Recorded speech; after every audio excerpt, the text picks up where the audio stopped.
I mean, I say hi and bye, and we peck on the cheek here and there, but you know, but that's that. Friendly. You know? Yeah. Right. Yeah, absolutely. You know? Absolutely. Absolutely. There's nothing there. You know? Because we ain't having no children, right? No. Right.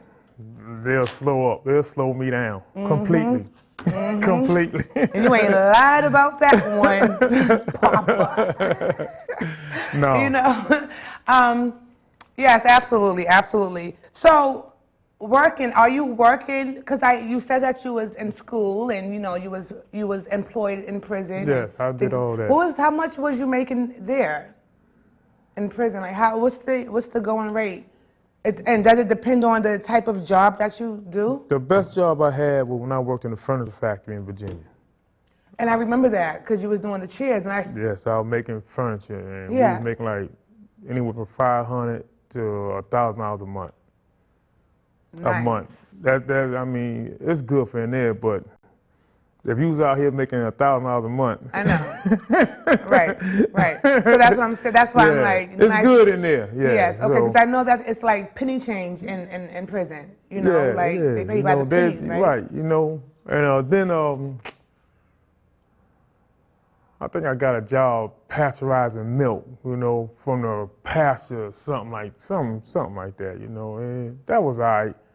Okay. And I had various jobs, but the best one was the furniture factory. And then it just started going down. That's when the problems came. You know. So which one of them are you certified in? Like out of all the jobs that you have? Masonry. Okay. Carpentry. Masonry and carpentry. That's it. Okay. You know. That's good money though. Yeah, it is, but that's for a young. That ain't for me. Okay. That's for a young guy. Nice. A young man. Honestly, that ain't for me. Okay. I'm 54. I ain't got time to climb up no ladder, pop no chalk line on no brick. Right. You know. I mean, I'll do something for a family or something like that, you know, some steps or something. Yeah. But as far as doing it, the money great, but you know, my body can't take that banging. No, only basketball, right? Sometimes. Yeah. Sometimes. Papa, you look 50, you're 54, you look good for your 54, age, huh? Yeah, I'm 54. I hear that, 54. This man look good for his age. We're gonna go into a quick break real quick because I think it's about that time for us to show some PSAs. But I'm gonna drink a little bit of my tea. I don't want you guys to go anywhere. Papa, you don't want any tea? No, fine. Don't go anywhere. When I was in foster care, I never knew when I would have to move. So I always had my suitcase ready to go. Then one day, I was adopted. My new parents opened their hearts and home to me. My parents cook my favorite breakfast for me every morning. My parents take me on trips I never thought I would go on. They gave me a home and an even better reason to use that suitcase. My parents aren't perfect, but they're perfect for me. I love taking care of my mom. It wasn't easy at first. She learned how to better communicate her needs. And you learned how to not ignore yours. I discovered how to make healthier meals. And I discovered how much I enjoyed them. Becoming a caregiver is a learning experience for everyone. Find articles, tips, and tools from experts and others who have been in your place. The Caregiving Resource Center at aarp.org/caregiving. You taught him how to hit a baseball, how to hit a receiver, the strike zone, the net. You taught him how to hit the upper corner. You even taught him how to hit the open man. But how much time have you spent teaching him what not to hit?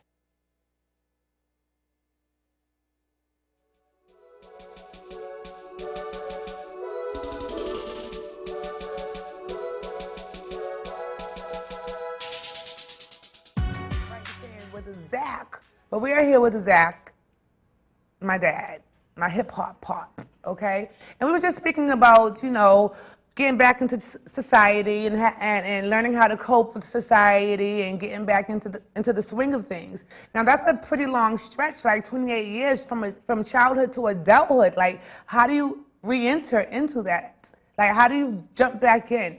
You know what I mean? And how do you adapt and not go back? That's the important thing. It's like, how do you adapt and not go back? Because a lot of times today, you know, people who have been, they've been incarcerated for so many years that they're, once they enter into society, things then have changed around, and you're like, let me find something to do so I can get back in here, So, with that being said, Pop, I'm proud of you.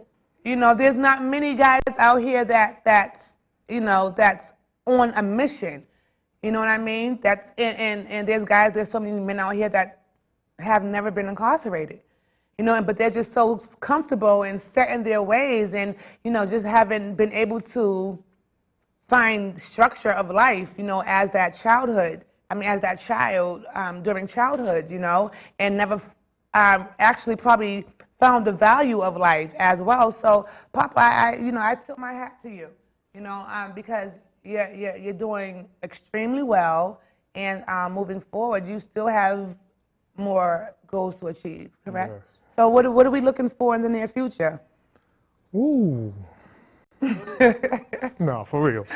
I got a book in the making. Okay. I got a book in the making. Yes. I think I'm in chapter 5 right now. How many chapters are you going to? It's gonna be a lot. Okay. 28 years. It's gonna be a lot of chapters. Nice. I can't wait to do the movie. It's gonna be Let a me produce the lot movie. of chapters. We got a deal on that. You do the book, I do the movie. Yeah, we're gonna discuss all that. Okay, we're gonna discuss all that. But it's not hard. Yeah. It's what you want. It's what you want. Right. If you went up in that belly of the beast and you ain't cry, you having a ball. Every night I lay down, I cried. Yeah. Yeah. I cried. Ain't no whole lot to it. I cried. Right. It's lonely. Yeah. It's lonely, for real. So when I got close enough and I knew I was getting ready to come home, my mind was made up. This is it. This is it. Were they, so did you have any guys that was trying to test you and, everybody get tested, Even though you've been there for so long, like. I supposed to have been home, but I extended my time because you can only take so much. And then when either they talk foul or they put their hands on you or they take something from you, somebody said something foul to me and it had to be dealt with. Right. And it got dealt with and I got some more time. I got 5 extra years. 5 extra years, okay. And because of that 5 extra years, I missed spending the last couple years with my mother. Yeah. She passed, I think, in 2009, And that's just, you gotta protect yourself. Yeah. If you don't, they're gonna be after you, right? Exactly, and that's what I was making mention before. Like, you get inside of that place. This is why I don't know if I can do so, because you have to fight for your respect. Yeah, you have to really fight for your respect and demand your respect. And my thing is that I fight and demand for my respect out here on the outside world, but going inside to the closed wall with the Cocoa Puffs. Much harder. Yeah. It's much harder. It's much harder. And then I also understand, I've been told that the female prisons is so much more to the left than it is with the males, And, maybe I might want to be locked up with the males as opposed to the females. I don't know. I don't want that. I don't want to be locked up, period, at all. There you go. You don't want that. You don't want that. At all. I don't want to be locked up at all. I can't even stay in my house for a whole full day without feeling like I'm missing something. You know what I mean? Right. So it's just, I just can't. I have to move. I have to spread my wings. You see how long these arms are, Papa? I'm just saying. So moving forward, you have your book coming out. Well, not coming out, but you're working on your book. Right. Right? So what gave you the inspiration to go ahead and write this book? Because when I first fell, I met some guys, some older guys, I associated myself with, they were trying to teach me, the right and wrong, right off the rip. Right. They knew I was out of town. And, they just took a liking to me, They were some good dudes. Then there's an individual that left a few years before I got there, wrote a book. Okay. And it was a lot of lies. Okay. And that individual right now works for the Washington Post. I ain't trying to lie. Yeah, yeah. If he could lie and get a job like that, I could tell the truth. I could tell the truth. Right. and come out a whole Yeah, hell of a I lot think better, right? yeah, Yeah. you know, for real, you know. So it's just a shot, you know. Yes, It's yes. it's just a shot, I think You it's know? an interesting shot. for real. You know, I done read his book, and it was another individual book, I think in North Carolina. They only like guys in North Carolina write books. Really? Yeah, no. So who don't like the The administration for DOC. Okay. Because they reveal too much.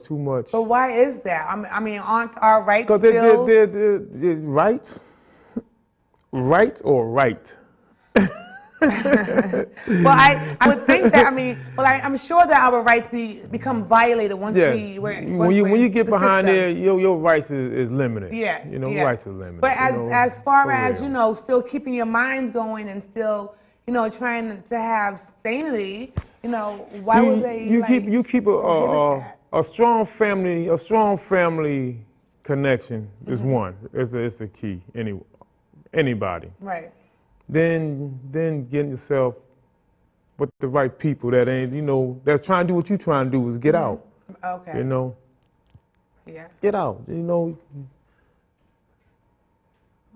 an old white guy helped me get out. I supposed to came on 2013. I came on 2011 How about it? How about it? for a law that was on the books that I guess they forgot about. Which law was that? Do you know? Containing armed robberies. Okay. No. And okay, so that's one of them. Because my crime was committed in '83. After about '83, '93, let's say '93, guys wasn't doing that. They was already in the drugs. 9 out of 10 guys down there they either had a sex charge or a drug charge. Right. For real. Okay. They had their robbers, but the law had changed then. Right. And it didn't contain them. The law I was under didn't contain them. So it was two different laws. Yes. Yeah. You know. So when he found it, he said, you need to look into this. And I did, and there it go. How did you connect with him? He throwing horseshoes by himself. I asked him to teach me how to throw horseshoes. And that was that. And he was an inmate. Yeah. Nice. So is he still there? Yeah, he passed. He passed when he passed? I think he passed 2012. Wow. And he been locked up since the 60s. Wow. Yeah. Wow. How about that, huh? So I went to I drove to pick you up. Right. Right? So we had made one stop. Was that the stop that we made? No. Okay. That wasn't the stop we made. That wasn't the stop we made. That wasn't the stop we made. No. Okay. No, that wasn't the stop we made. So do you know how to play horseshoes now? Do you know? No. I couldn't even reach the peg. I left that skill alone. Very exceptional sport, you know? But it was, I mean, it was dull down there. Them guys down there, they didn't know how to have fun. Yeah. They didn't know how. Their type of fun wasn't my type of fun. You know, so. And it interests me when you say that a Caucasian male helped you on your release thing, you know? And down there, it's, you know, the race is like so strong it's and so, deep. Like, it's terrible. It's terrible. yeah, It's terrible. yeah. Just like this, it's no different from South Carolina and going further. It's terrible. So you was in Virginia and South Carolina, Virginia, and North Carolina. So which one was better for you? Virginia. Virginia. Even though I served more time in Virginia, it was better because their administration, they cared about you. They'll try to get you out. They had programs for you to take and prepare you to succeed out there. Okay. Well, in North Carolina, They just got you there. kick you out the door and let you go visit home and come back. They wouldn't care. They wouldn't care.